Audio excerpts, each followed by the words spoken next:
नमस्कार दोस्तों, स्वागत है आपका आज की नई वीडियो में। आज की वीडियो में हम साइंस के कुछ क्वेश्चंस देखने वाले हैं जो कि आपके इस साल के एग्जाम्स में भी पूछे जा सकते हैं।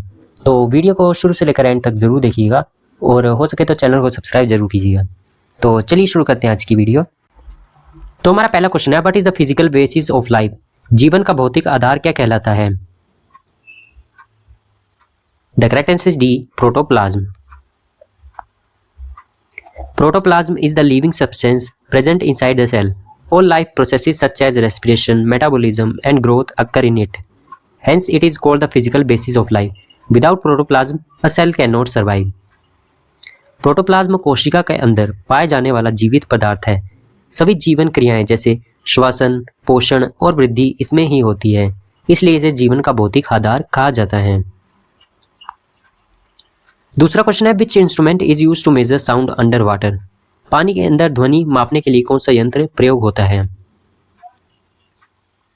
The correct answer is B, hydrophone. A hydrophone is specially designed to detect and measure sound waves underwater. It is widely used in submarines, ocean research, and naval operations. Other instruments measure humidity or distance. Hydrophone पानी के अंदर ध्वनि तरंगों को मापने के लिए उपयोग किया जाता है। इसका प्रयोग पनडुब्बी और समुद्री अनुसंधान में होता है। अन्य यंत्र इस कार्य के लिए नहीं होते हैं। तीसरा क्वेश्चन है, what is the pH value of human blood? मानव रक्त का पीएच मान कितना होता है?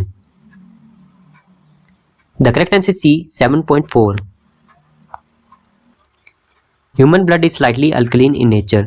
It's normal pH value is around 7.4. Any significant change in this value can cause serious health problems.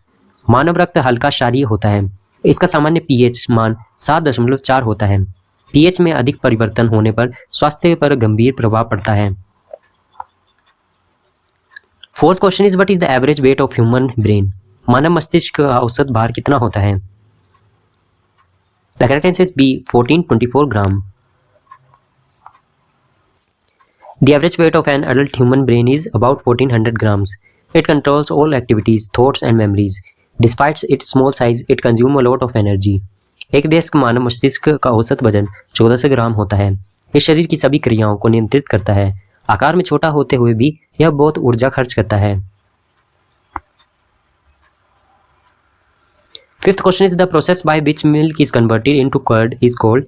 दूध से दही बनने की प्रक्रिया को क्या कहते हैं? The correct answer is D, fermentation. Fermentation is the process in which bacteria convert lactose in milk into lactic acid. This causes milk to turn into curd. It is a biological and natural process. किण्वन वह प्रक्रिया है जिसमें bacteria दूध की lactose को lactic अम्ल में बदल देते हैं। इसी कारण दूध दही में बदल जाता है। तुम्हारा छठा क्वेश्चन है, what is the unit of magnetic permeability? चुंबकीय पारगम्यता की इकाई क्या है? The correct answer is C, Henry per meter.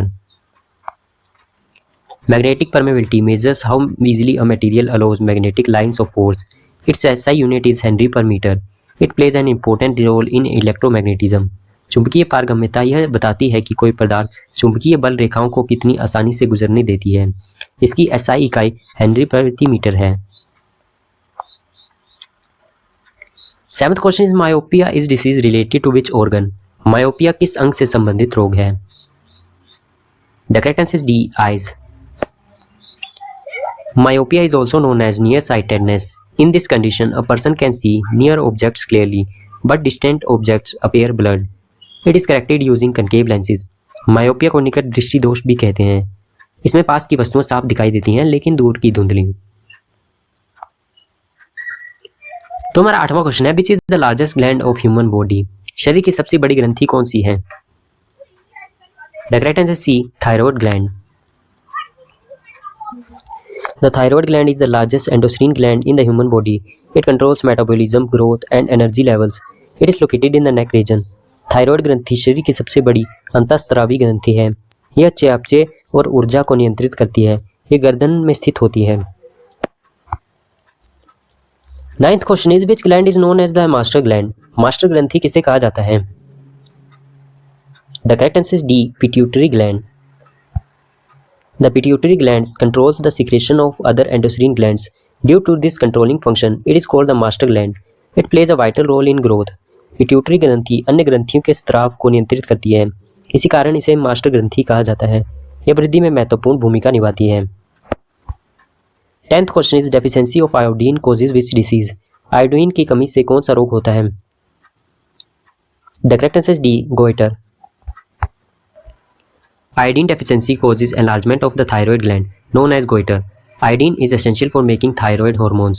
Lack of it affects metabolism. Iodine की कमी से घेंगा रोग होता है। यह थायराइड हार्मोन बनाने के लिए आवश्यक होता है। इसकी कमी से ग्रंथि बढ़ जाती हैं। सो ये थी आज की वीडियो। आई होप आपको पसंद आई होगी। पसंद आई होगी तो चैनल को सब्सक्राइब जरूर करें ऐसी ही और वीडियोस देखने के लिए। तो मिलते हैं अगली वीडियो में, तब तक के लिए जय हिंद, जय भारत।